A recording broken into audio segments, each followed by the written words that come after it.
हमारे मुल्क में इतनी ज़्यादा मर्दाना कमज़ोरी है जिसकी वजह से हर गांव हर शहर में आपको इस चीज़ का इश्तिहार ज़रूर नज़र आता है। लेकिन हमारे माशरे में तो कोई मर्द खुद को मानने को तैयार नहीं कि वो कमज़ोर है। फिर ये इश्तिहार क्यों? कैमरा ऑन है, बता दो तो कमज़ोरी है कहाँ पे? कमज़ोरी यहाँ पे क्या हमने मर्द को इतनी ताकत दी है कि उसे हम सिखा सकें कि औरत इज्जत करने वाली चीज़ है, औरत रिस्पेक्ट देने वाली चीज़? हमने सिखाया मर्द को? हमने नहीं सिखाया। हमने मर्द को सिखाया कि औरत खरीदने वाली चीज़ है। तुम जितना ज़्यादा कमाओगे उतनी अच्छी खूबसूरत औरत की बोली लगा के खरीद पाओगे। हमने तो माशरे में मर्द को ये सिखाया है। तो फिर हम क्यों लोग इतना पीट के कहते हैं कि मर्द जालिम? औरत आज निकल के कहती है रोड पे मेरा जिस्म मेरी मर्जी है और मर्द जालिम है। मर्द जालिम बना कैसे है? कौन सी औरत मर्द से आज ये तवक्को नहीं करती कि मुझे शादी करने के लिए अपनाने के लिए पहले तुम्हारे पास गाड़ी बंगला होना चाहिए?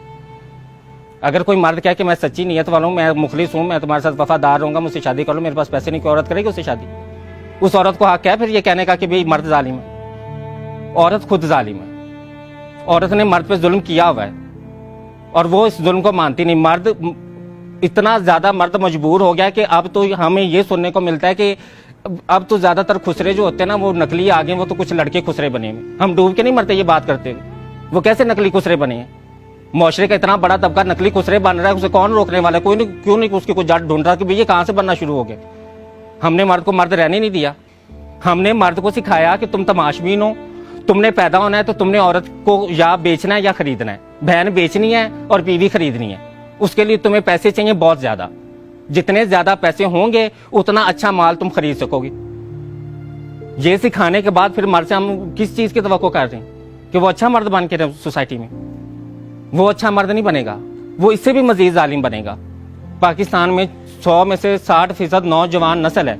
उस नौजवान नस्ल में से 50% स्कूलों में नहीं है। तो जो 50% स्कूलों में नहीं है उनके पास एंड्रॉयड मोबाइल तो है, तो वो एंड्रॉयड मोबाइल पे क्या देखते हैं? वो एंड्रॉयड मोबाइल पे क्या कुरान और हदीस की तालीम सुन रहे हैं? क्या वो मोबाइल पे मुल्क को कैसे तरक्की की राह पे गामजन करना है वो नौजवान नस्ल ये सीख रही है जो स्कूलों में नहीं है? वो गंदी फिल्में देख रही है, जिनसी फिल्में, जिनको सुनते भी हम शर्मा रहे हैं, जिनका नाम सुनते हैं मैं कहते हैं कि सारा जान देखता रहे लेकिन हम बात ना करें।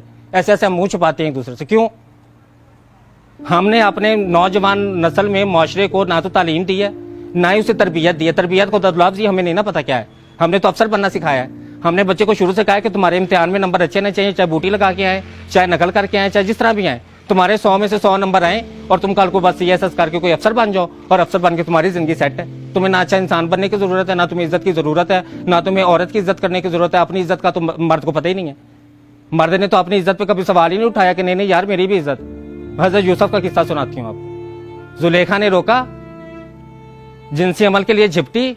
ताकतवर मर्द कौन था? उसने कहा कि नहीं मैं मुसलमान मर्द हूं, औरत नंगी भी मेरे सामने आ जाए मेरा ईमान नहीं डोलता, मैं उस रब से डरने वाला हूं। मर्द, असल मर्द वो होता है जिसमें बर्दाश्त होती है। ताकतवर में बर्दाश्त है ना, कमजोर में बर्दाश्त नहीं होती। कमजोर कौन होता है? जिसमें बर्दाश्त नहीं है। ताकतवर कौन है? जिसमें बर्दाश्त है। तो ताकतवर मर्द तो वो होता है कि वो नंगी औरत को देखता तो वो मुसलमान मुआशरे में आंखें झुकाता, वो सर मुंह फेरता, वो कहता है कि नहीं यार मैं अगर ये औरत जन्नम के रास्ते चल भी पड़ी है तो मैं तो मुसलमान मर्द हूं। मेरा काम तो औरत की इज्जत करना है, उसको इज्जत देना, उसका जिस्म ढांपना, उसका जिस्म नंगा करना नहीं है। ये सिखाना था हमने मर्द को। हमने नहीं सिखाया। हमने तो उसे बोली लगाना सिखाया। हमने सिखाया बोली लगाओ, बीवी खरीदनी है तो बोली लगाओ, अगर तुम्हें अपनी बहन का कहीं रिश्ता करना है तो उसके लिए भी बोली लगाओ। पूछो कि कोई कितना पे, तुम कितना पे कर सकते हो, कोई तुम्हें कितना पे कर सकता है। अब ये कोरोना आ गया है, अब ये शादियां कैसे अखराजात के बगैर हो रही हैं? अभी तो लोग शादियां कर रहे हैं ना। अब तो दूल्हे को फिक्र नहीं है कि मैंने शादी करने से पहले 10 लाख रुपया जोड़ना है, मैंने घर बंगला गाड़ी लाजमी हो तो मेरी शादी होगी।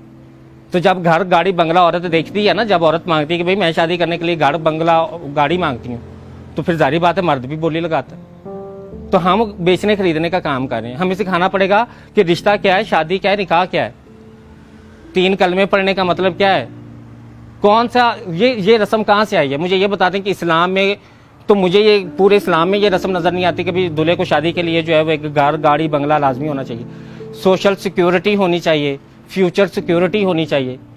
ये कॉन्सेप्ट कहाँ से हैं? कौन लेके आए सोसाइटी में ये कॉन्सेप्ट? जाहिर बात है, जब औरत मर्द से तवक्को करेगी इस चीज़ की तो मर्द भी तो फिर बदले में मांगेगा ना। ये तो लेन का देन है, मार्केटिंग क्या है। आप बोली लगाएंगे, आप खरीदेंगे तो फिर शराइत रखी जाएंगी।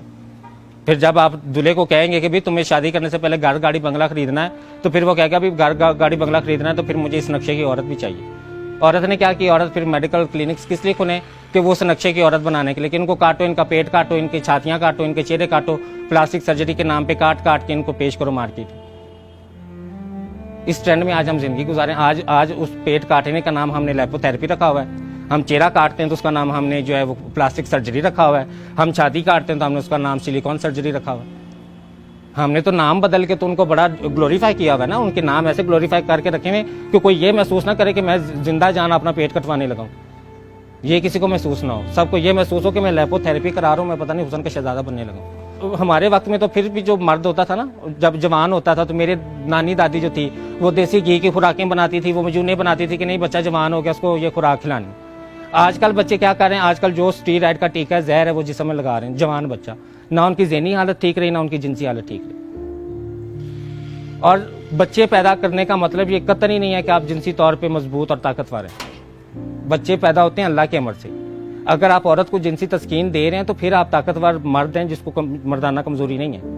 और अगर आप औरत को जिनसी तस्कीन नहीं दे रहे और औरत बगावत पे उतर आई और वो रोड पे कहती कि मेरा जिस्म मेरी मर्जी, मुझे तुमसे तस्कीन नहीं मिलती, अब मेरा जिस्म है, मैं जिसम मर्जी तस्कीन लूँ, तो वो उस मर्दाना कमजोरी का इलाज जो है ना वो खुराक से और ज़हनी सुकून से हो। जब तक मर्द के ज़हन में ज़हनी सुकून नहीं डाला जाएगा, जब तक उसके ऊपर से ये जिम्मेदारियां और बोझ नहीं हटाए जाएंगे, तब तक ये चीज़ें नहीं ठीक होंगी।